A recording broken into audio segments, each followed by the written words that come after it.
Washington law requires people convicted of violent crimes and sex offenses to submit their DNA to a national database accessible to law enforcement everywhere. That way, DNA collected from a crime scene can then be run through it to see if they can link it to somebody who has already been convicted. Attorney General Bob Ferguson says, though, that critical DNA collection wasn't happening. The more DNA in the system, the more data investigators can draw from. We were awakened in the middle of the night to a gunman that held us hostage for hours, and the unthinkable unfolded that night.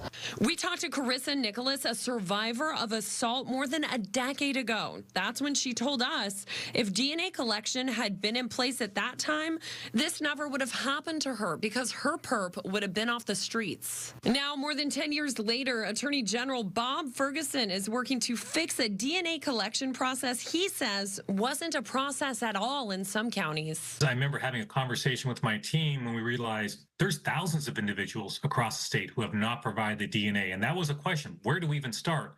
And I decided, well, let's start with the most serious offenders. That's why we literally started with sexually violent predators. Ferguson set out to make that change 5 years ago. Since then, they've collected more than 2,600 samples. They're marking that number a milestone.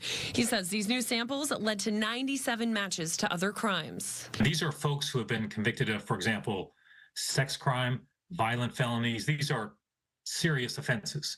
And so we've been painstakingly going through the information to determine who owes this DNA, and that's a labor-intensive process you can imagine. There's no list out there that provides it. Painstaking because they're combing through court documents. They're matching names with existing samples. If an ex-con isn't in the system, they're trying to find them. Are they still in Washington? Are they still alive? If they can track them down, Ferguson says they're getting that lawfully owed DNA. Ferguson says it's hard to know what the stopping point will be. As he said, there is no list to go on.